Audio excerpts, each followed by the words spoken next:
آج ایک اور نیا واقعہ سامنے آیا، اور یہ بات بھی حقیقت ہے، یہ آج کے نہیں، یہ شروع سے ہی ایسے واقعات سامنے آ رہے ہیں، اور ضرورت اس چیز کی ہے کہ امت محمدیہ علیہ تحیت و ثنا اس وقت متحد ہو جائیں۔ خدا کا نام ہے دوستو، مصطفیٰ کی غلامی، اس میں اپنے آپ کو بڑھاؤ اور اپنے آپ کو آگے لے کر چلو۔ آج متحد ہو جاؤ، خدا کے واسطے آج متحد ہو جاؤ۔ کل غازی ممتاز رحمۃ اللہ تعالی علیہ کو شہید کیا گیا، اس سے پہلے غازی علم الدین شہید رحمہ اللہ کو شہید کیا گیا، اور اسی طرح واقعات سامنے آ رہے ہیں۔ اگر آج ہم متحد نہیں ہوئے تو ہرگز ہم کامیاب نہیں ہونے والے۔ یہ ایک عجیب ماجرا ہے، جو کوئی آتا ہے جس کو استنجا کرنے کا پتہ نہیں، وہ آ کے نبوت کا دعویٰ کر رہا ہے۔ جس کو چلنے کا ڈھنگ نہیں، جس کو بولنے کا ڈھنگ نہیں، وہ آ کے نبوت کا دعویٰ کر رہا ہے۔ ہر کھوتا گدھا اٹھتا ہے اور آ کے نبوت کا دعویٰ کر لیتا ہے۔ یہ کہاں کا اصول ہے؟ اس لیے دوستو، آج متحد ہو جاؤ اور مصطفیٰ جان رحمت صلی اللہ علیہ وسلم کے ناموس کے پہرے دار بن جاؤ۔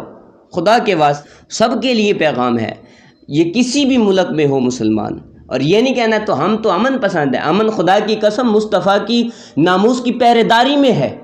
اگر یہ کہیں کہ یہ ایسا کام کرنے سے فساد بڑھتا ہے، خدا کی قسم فساد کا فتنہ کا دروازہ تو تب کھلتا ہے جب میرے مصطفیٰ کے، میرے آقا خاتم النبیین صلی اللہ علیہ وسلم کی نبوت کا انکار ہوتا ہے۔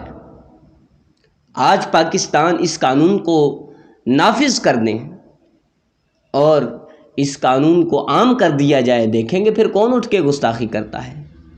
آج یہ کرونا کی وجہ سے قانون جو نافذ کیا گیا، کون گھروں سے باہر نکل رہے تھے، کون اپنی دکانیں کھول رہے تھے، اور اس قانون کی خاطر دکانیں بند کی گئیں، اس قانون کی خاطر لوگوں کو جیلوں میں ڈھکا گیا، صرف کیا کہ جناب یہ کرونا آ گئی ہے۔ آج دیکھیں، اس بات کو سمجھیں کہ ایسے معاملات میں تو قانون بن جاتا ہے، ختم نبوت کے بارے میں قانون کیوں نہیں بن رہا؟ اور اگر بالفرض کوئی ایسا شخص اٹھتا ہے اور دعویٰ کرتا ہے تو اسے فی الفور سزا دی جائے، اور ایسے نہیں کہ چھپے کے، بلکہ اس کو سر عام سزا دی جائے، تاکہ لوگوں کے سامنے عبرت کا نشان بن جائے اور لوگ اس بات سے عبرت پکڑیں اور لوگوں کو پتہ چل جائے کہ دین سے ہٹنا اور دین سے پھرنا کیسا ہے۔ نبی کریم رحمۃ للعالمین صلی اللہ علیہ وسلم کے زمانہ میں اسود عنسی لعنتی نے نبوت کا دعویٰ کیا تو آقا علیہ الصلوۃ والسلام نے اس کے قتل کا حکم دیا۔ تاریخ گواہ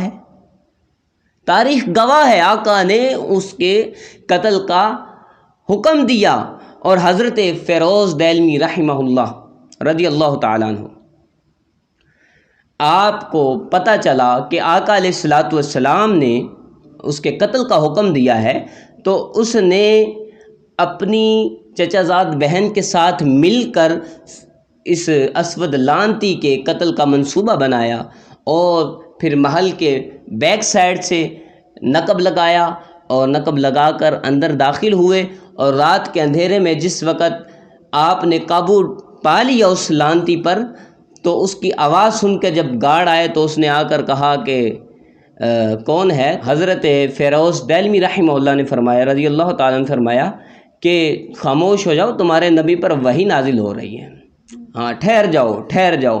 وہ خاموش ہوئے تو آپ نے قتل کر دیا، اور قتل کر کے جو ہے یہ بات ثابت کر دی، اور زمانہ صحابہ میں اس بات کو واضح کر دیا کہ جو مدعی نبوت ہے، جو آقا علیہ الصلوۃ والسلام کی ختم نبوت کا منکر ہے، اس کا انجام جو ہے قتل ہی ہے۔ اور یہ یاد رکھ لیں، فقہ کا قانون ہے، اس بات کو یاد رکھ لیں کہ یہ کوئی عام ڈھکی چھپی بات نہیں ہے، یہ کوئی ایسے نہیں ہے۔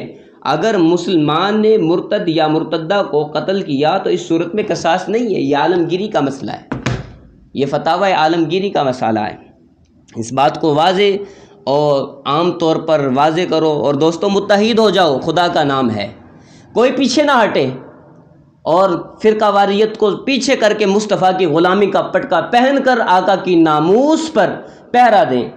صرف کیا ہے، یہ ہے کہ مسلمان اکٹھے ہو جائیں تو کوئی کسی قسم کا جو ہے نبوت کا دعویٰ نہیں کر سکے گا۔ اس نے 3 دعوے کیے لانتی نے۔ اس نے کہا کہ معاذ اللہ ثم معاذ اللہ مرزا غلام احمد قادیانی، وہ کہنے لگا کہ جی یہ لانتی جو ہے یہ نبی تھا، معاذ اللہ ثم معاذ اللہ۔ پھر اس نے دوسرا دعویٰ یہ کیا، کہنے لگا کہ اس پچھلی صدی کا مجدد تو وہ مرزا قادیانی تھا لانتی، کہنے لگا اس صدی کا مجدد میں ہوں۔ اور پھر اس لانتی نے کہا کہ مجھ پر وحی نازل ہوتی ہے، میں نبی ہوں، معاذ اللہ ثم معاذ اللہ۔ دیکھیں کتنی بڑی سازش اور کتنی بڑی بے ادبی اور گستاخی کر رہا ہے، اور آج ہم خاموش بیٹھے ہیں۔ خدا کے واسطے اکٹھے ہو جاؤ، مصطفیٰ جان رحمت صلی اللہ علیہ وسلم کی ناموس پر پہرا دو، پھر نہیں کہنا کہ جناب ہمارے ساتھ کیا بنا۔ آج جو آئے، جو آ کر اٹھے اور کھڑا ہو، جناب جی اب میں حاکم ہوں، میں حاکم وقت ہوں۔ حاکم وقت کا یہ فرض بنتا ہے کہ وہ مسلمانوں کا حاکم ہے تو اپنے عقائد، اپنے دین کے خاطر اپنے آپ کو پیش کریں، بالکل غیر کی بات نہ سنیں۔ آقا علیہ الصلوۃ والسلام کی ناموس پر پہرا دے، پھر اس کو دنیا میں بھی عزتیں ملیں گی، آخرت میں بھی، وگرنہ پھر ذلیل ہوں گے جو آقا علیہ السلام کی ناموس سے پھر جائیں گے۔ اس لیے میرے دوستو، اپنے آپ کو بھی اور دوسروں کو بھی اس بات پر متحد کرو کہ بھائی آقا علیہ السلام کی ناموس کی خاطر اگر کسی نے یہ قربانی دی ہے اور اس لعنتی کو قتل کیا ہے تو اس کو ہمیں ہرگز سزا نہیں ہونے دینی۔ اکٹھے ہو جاؤ، اگر آج اکٹھے نہ ہوئے پھر دیکھنا حالات کیا ہوگی۔ اب یہ ہمارے سامنے ہے، اب فیصلہ تم پر ہے، آیا کہ ہم اکٹھے ہوتے ہیں یا نہیں۔ اگر ہم اکٹھے نہیں ہوں گے تو پھر ذلت ہمارے سروں پر سوار ہو جائے گی۔ اس لیے اللہ تعالیٰ سے دعا کرو، اللہ تعالیٰ ہمیں اپنے محبوب صلی اللہ علیہ وسلم کی سچی غلامی کا پٹکا ڈالنے کی توفیق عطا فرمائے۔